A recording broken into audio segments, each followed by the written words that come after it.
అందరూ ఉపవిష్టులు కండు. సహృదయంతో అరుణగిరినాథులే శ్రీనాథుల వారికి కవి సార్వభౌమ బిరుదు ఇవ్వడంతో విద్యానగరం విద్వత్తును గౌరవిస్తుందని మరోసారి రుజువయింది. ఈ గౌరవం పొందిన శ్రీనాథ కవి సార్వభౌముల వారిని అభినందిస్తున్నాం.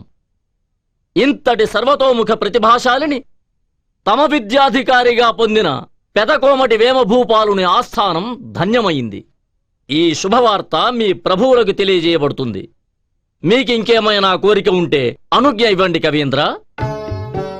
ప్రభు, నా రాకలో ఓ ప్రభు కార్యం కూడా ఇమిడి ఉంది. తులసి,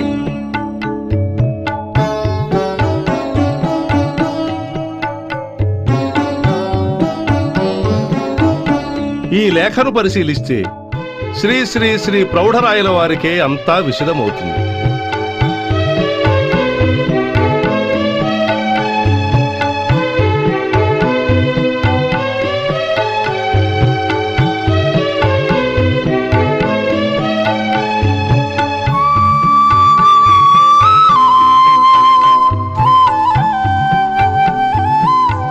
మీ బోటి కవి పండితులను ఆదరించే కొండవీటి వేమభూపాలురపై మాకు సోదరభావం కలుగుతోంది.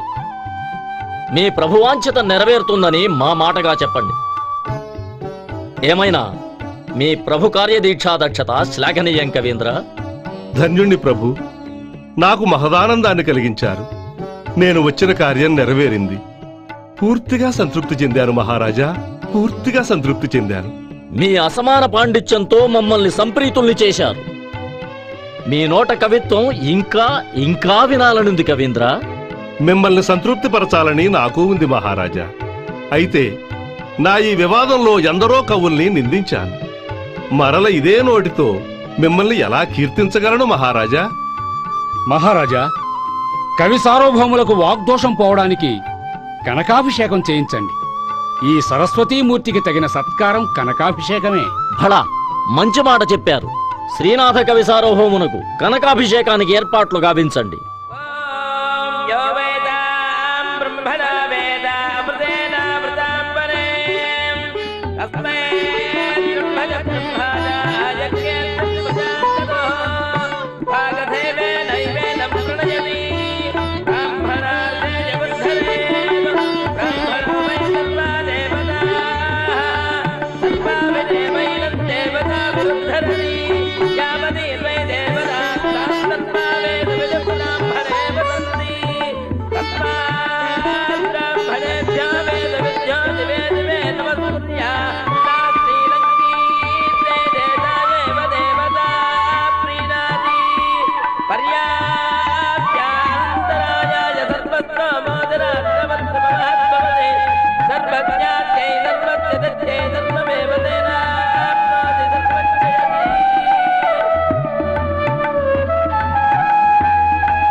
ఖండేందు మౌళిపై కలహంసపాళిపై కర్పూర ధూళిపై కాలు ద్రౌవు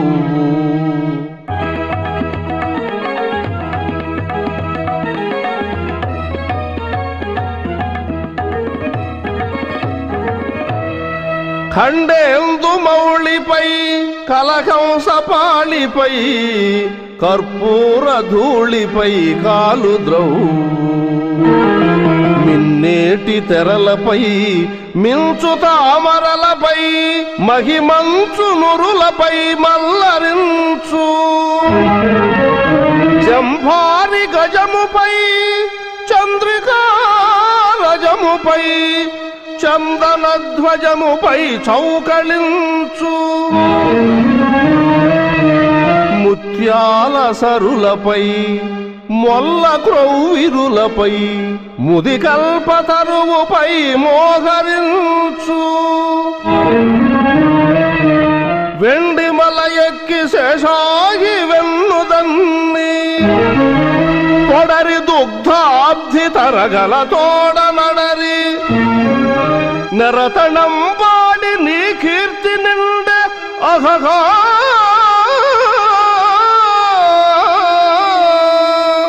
లక్షణోపేంద్ర ప్రౌఢరాయ క్షితీంద్ర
శ్రీనాథ కవి సార్వభౌములకు స్వాగతం సుస్వాగతం.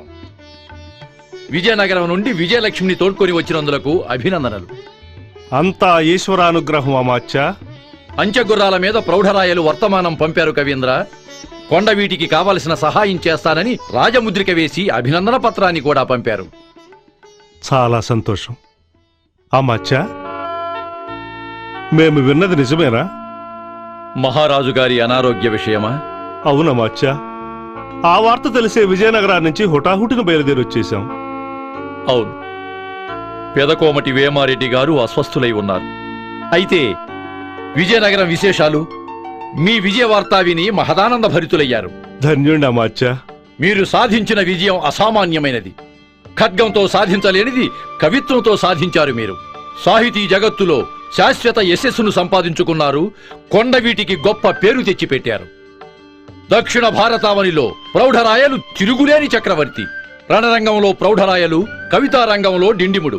వీరిద్దరి పేర్లు చెవి సోకితే చాలు ప్రత్యర్థులకు కంపం పుడుతుంది.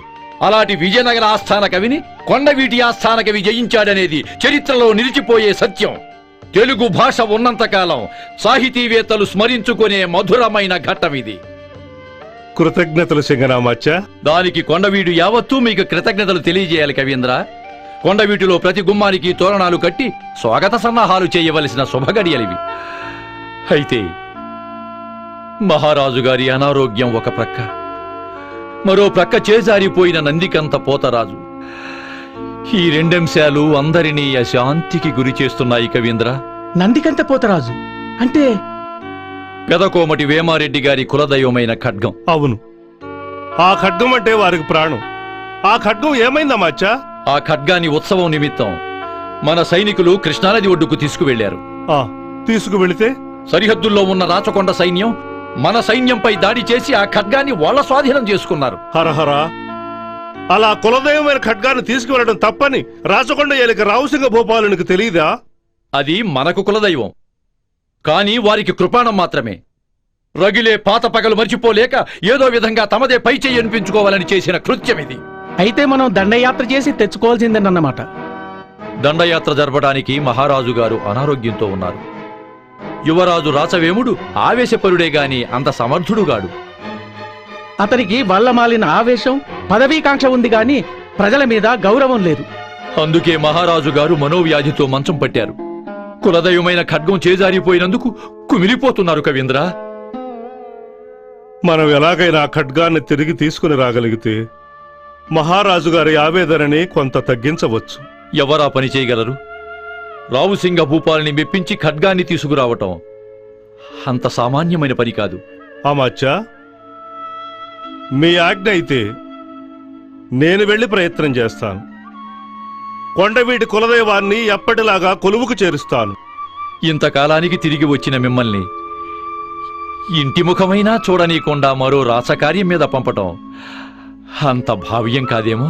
ఆదరించిన ప్రభు ఆవేదనతో, ఆందోళనతో, అనారోగ్యంతో కృంగిపోతుంటే చూస్తూ ఊరకొండటం కూడా ధర్మం కాదు.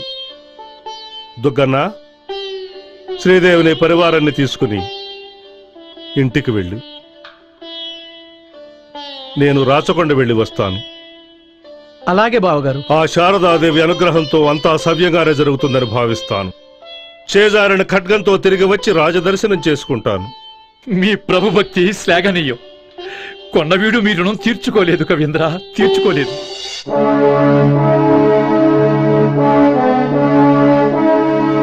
ప్రభువులకు జయం జయం. ఏమిటి? కొండవీటి విద్యాధికారి శ్రీనాథుల వారు తమ దర్శనం కోరుతున్నారు. వారి రాకతో రాచకొండ పావనమైంది. తక్షణమే వన్యమాగధుడు పిలిపించండి. పురోహితుల్ని స్వస్తి వచనాలు పలకమనండి. మహాకవి పాదాలు పన్నిటితో కడగమనండి. మంగళవాద్యాలు మోగించండి. మహాకవికి పూలహారాలతో స్వాగతం పలకండి. ఆజ్ఞ ప్రభు. మహారాజా, అనుమతి లేకుండా మన రాజ్యంలో ప్రవేశించిన వైరపక్షం వారి ఆస్థాన కవికి ఇంతటి గౌరవ మర్యాదల? కవి నట గాయకులకు ఆంక్షలు వర్తించవు. అయినా మన శత్రుత్వం కొండవీటి ప్రభువులతో కాని వారి ఆస్థాన కవులతో కాదు కదా. వైరం సమరమందే. సాహిత్యంలో అంతా సమరసభావమే. ఆయన ఏదో రాచకార్యం మీదే ఇక్కడికి వచ్చి ఉండవచ్చును ప్రభు. రాచకార్యమైనా స్వకార్యమైనా మన్నించుటే మన ధర్మం. ఇంతకు ముందు వారు కవిరాజు, ఇప్పుడు కవి సార్వభౌములు. వ్యంగ్య వైభవం వారి సొత్తు, వక్రోక్తి వారికి సహజాలంకారం, ధ్వని వారికి ప్రాణమే. స్వాగతం కవి సార్వభౌమ, స్వాగతం. రండు, నమస్సుమాంజలు. మహారాజా, ఆశీనుడు కండు.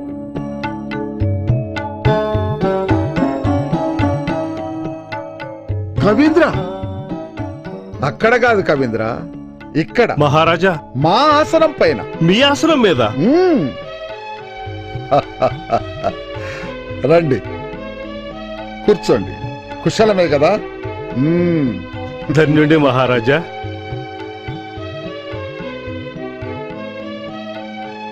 అమ్మా శారదాంబ,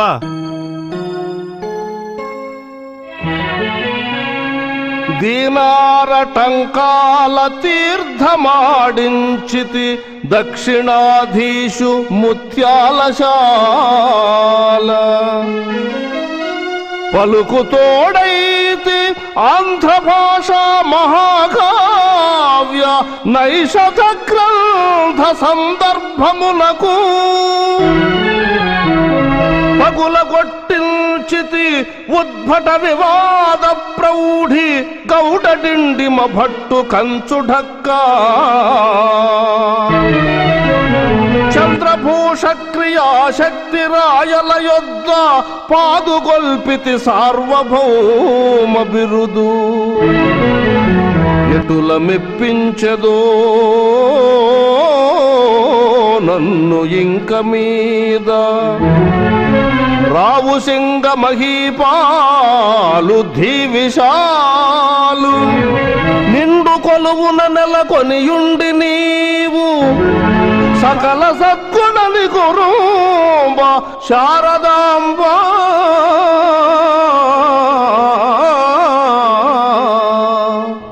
ఎటుల మెప్పించదో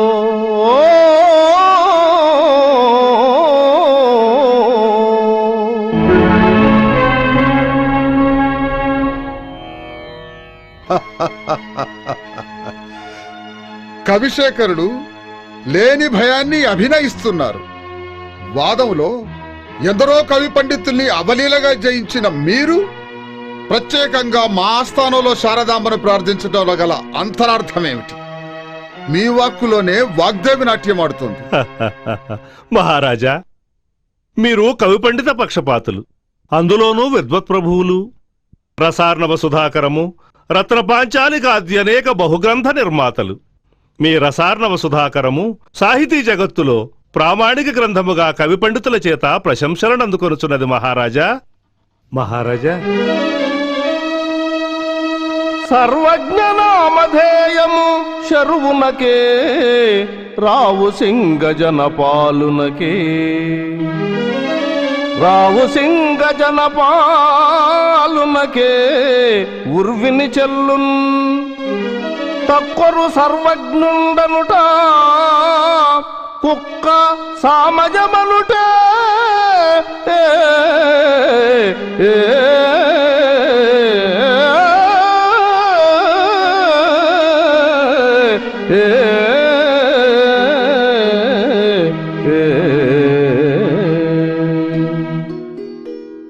కవీంద్ర, మేము కేవలం రాజులం, మీరు కవి సార్వభౌములు.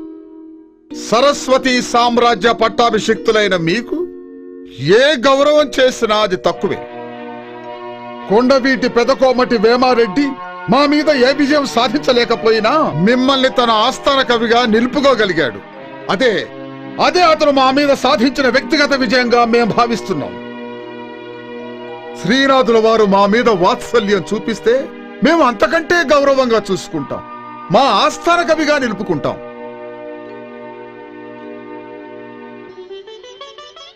ప్రభువుల వారి విశాల హృదయానికి ధన్యవాదములు.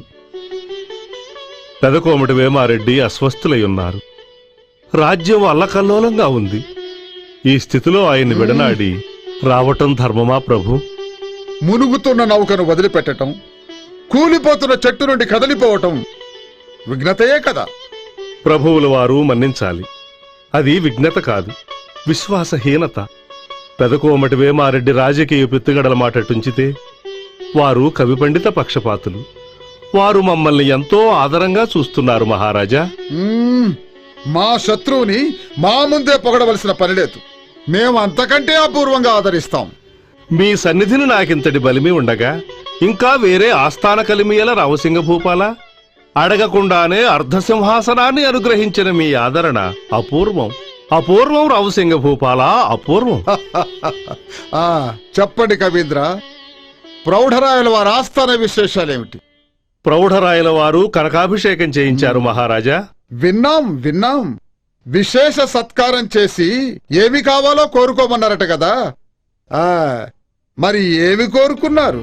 ఆశ్రయం ఇచ్చి ఆదరించిన ప్రభు అభివృద్ధి తప్ప ఏ ఆస్థాన కవైనా ఇంకా ఏం కోరుకుంటాడు రావుసింగ భూపాల? మా మీద దండయాత్రకు కొండవీటికి గజశరణు పంపిస్తామన్నారా ప్రౌఢరాయల వారు? ఇది రాజకీయ సమావేశం కాదు కనుక ఆ ప్రస్తావన ఇక్కడ అసందర్భం అంటారు. ఏది ఏమైనా కవీంద్ర, మీ రాజభక్తి గొప్పది, మెచ్చదగినది.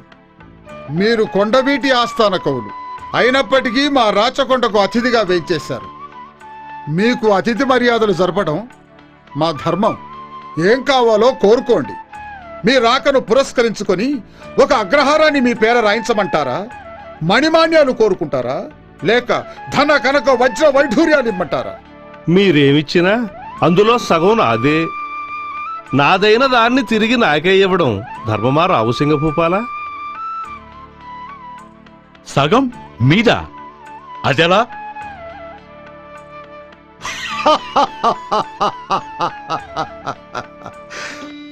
మంత్రివర్య, అర్ధ సింహాసనమే వారిదైనప్పుడు అర్ధ రాజ్యం కూడా వారిదే అవుతుంది.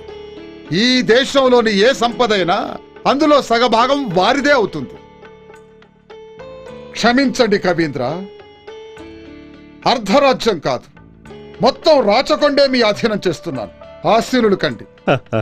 మహారాజా, మీరంతటి కవి పండిత పక్షపాతులైనను సాహితీ ప్రియత్వంతో ఇంతటి సాహసం చేయడం ధర్మం కాదు. అయితే ఏదో ఒకటి కోరుకొని మా ముచ్చట తీర్చండి. మీరెవదలచింది గంగా ప్రవాహం, నాకు కావలసింది రాగు చెంబెడు నీళ్లు. అడగండి.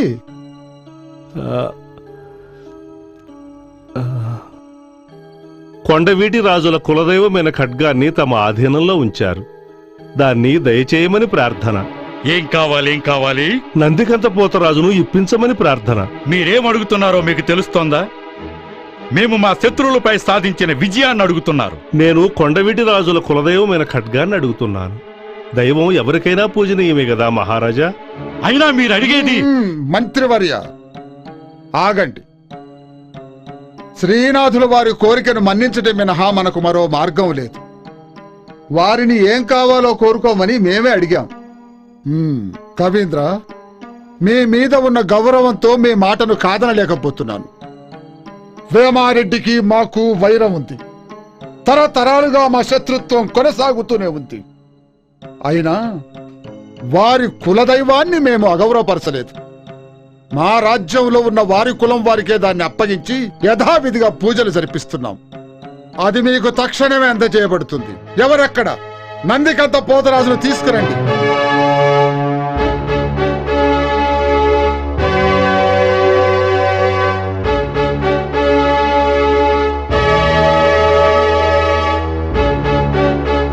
మహారాజా, మీ రాజు కత్తితో సాధించలేని దానిని మీరు కవిత్వంతో సాధించారు. భళ! మహారాజా, నాకు మహదానందాన్ని కలిగించారు. నేను పూర్తిగా సంతృప్తి చెందాను. నేను వచ్చిన కార్యం నెరవేరింది మహారాజా. ఈ సందర్భంగా తమకేమైనా మనక్లేశాన్ని కలిగించి ఉంటే నన్ను మన్నించమని ప్రార్థన. అంత మాట అక్కర్లేదు. మీ రాక మాకు మహదానందాన్ని కలిగించింది. ఈ పూట మా ఆతిథ్యం స్వీకరించి వెళ్ళవలసిందిగా మనవి. ఆజ్ఞ ప్రభు. మనస్సేదో కీడును శంకిస్తోంది. జరగకూడనిది ఏదో జరిగినట్లుగా తోస్తోంది. పెదకోమటి వేమారెడ్డి ఆరోగ్య పరిస్థితి అలా ఉన్నదో. అలాంటిదేమీ జరగదు. జరగకూడదనే కోరుకుందాం. పదండి.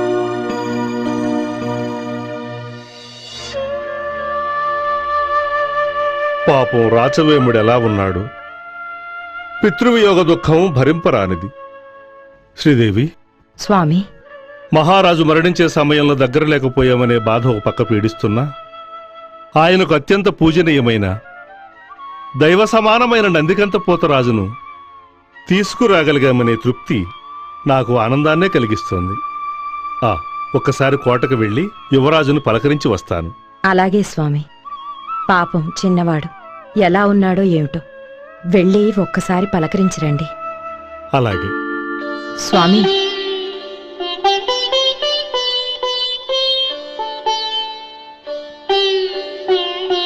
వెళ్ళొస్తాను.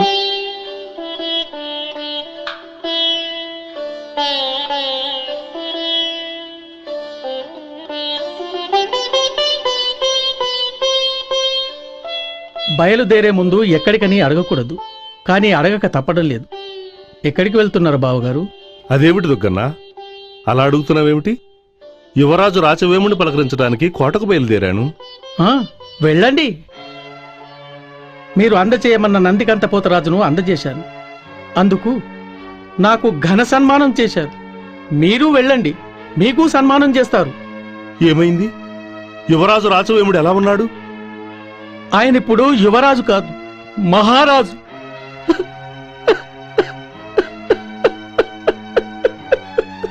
దుగ్గన్నా, ఏం జరిగింది దుగ్గన్నా? రాచవేముడు ఎలా ఉన్నాడు? ఆయనకేం బాగానే ఉన్నాడు. అనరాని మాటలు అన్నాడు. మీ మీద ఆయనకేమాత్రం గౌరవం లేదు. మీరిప్పుడు అక్కడికి వెళ్తే ఏం జరుగుతుందో అని భయంగా ఉంది బావగారు. నీ ఆవేదనను చూస్తుంటే అక్కడ ఏం జరిగిందో అర్థమవుతోంది. గౌరవం లేని చోట ఉండటం మంచిది కాదు.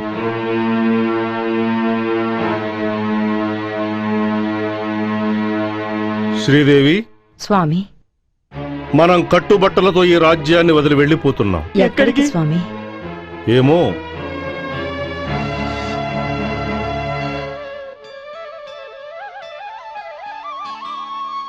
నీళ్ల కోసం వెళ్ళొస్తానమ్మా. అలాగే.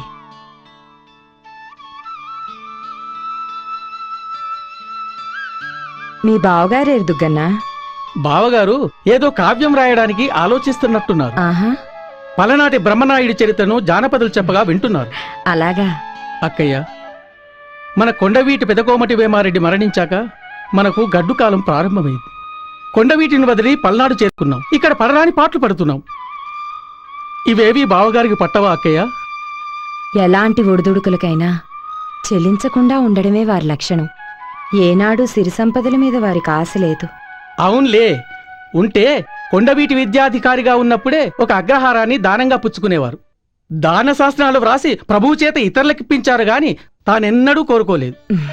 ఏదైతే సరస్వతీ నిలయంలో లక్ష్మి నిలబడదన్న మాట మరోసారి రుజువైంది. సంపదలన్నీ రెక్కలు చెగిరిపోయాయి. విజయనగరంలో కనకాభిషేకం చేసిన కాసులుంచుకున్న 2 తరాలు రాజభోగంగా జరిగిపోయేది. దుగ్గన్న, తలమీంచి జారిపడ్డ కాసుల్ని తల ఉంచుకొని అందుకోవడం అంటే తల తెక్కోసుకోవడంతో సమానం కాదు. పోనీ రాచకొండ రావు సింగభూపాలుని ఆశ్రయిస్తే?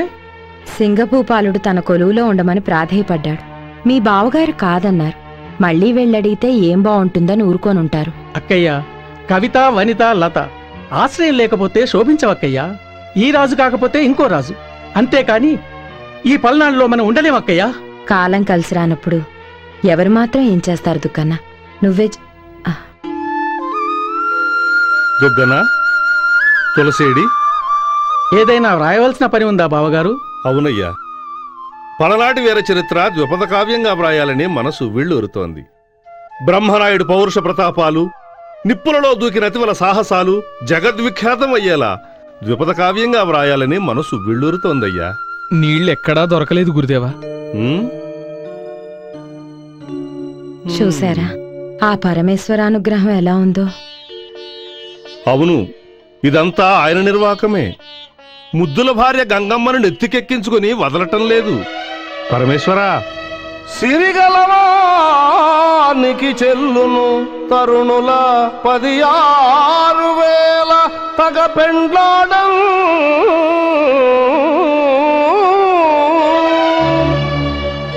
తిరిపెమునకిద్దరాండ్రా, తిరిపెమునకిద్దరాండ్రా, పరమేశ గంగ విడుము పార్వతి చాలు.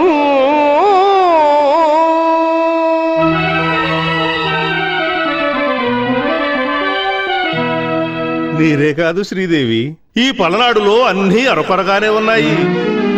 అంగడి ఊరలేదు, ఒరి అన్నము లేదు, శుచిత్వమేమియు లేదు, అంగనలింపులేరు. రసికుడు పోవడు పల్నాడు, యసగంగా రంభయైన ఏకులెవడకున్. వసుదేశుడైన దున్ను, కుసుమాస్త్రుండైన జొన్న కూడే కుడుచున్. రసికుడు పోవడు పల్నాడు. అవును బావగారు, మీరు చెప్పిన మాట నిజం. పల్నాడులో ఎక్కడ చూసినా జొన్న జొన్న జొన్న. జొన్న కలి, జొన్న ఎంబలి, జొన్నన్నము, జొన్న పిసరు, జొన్నలు తప్ప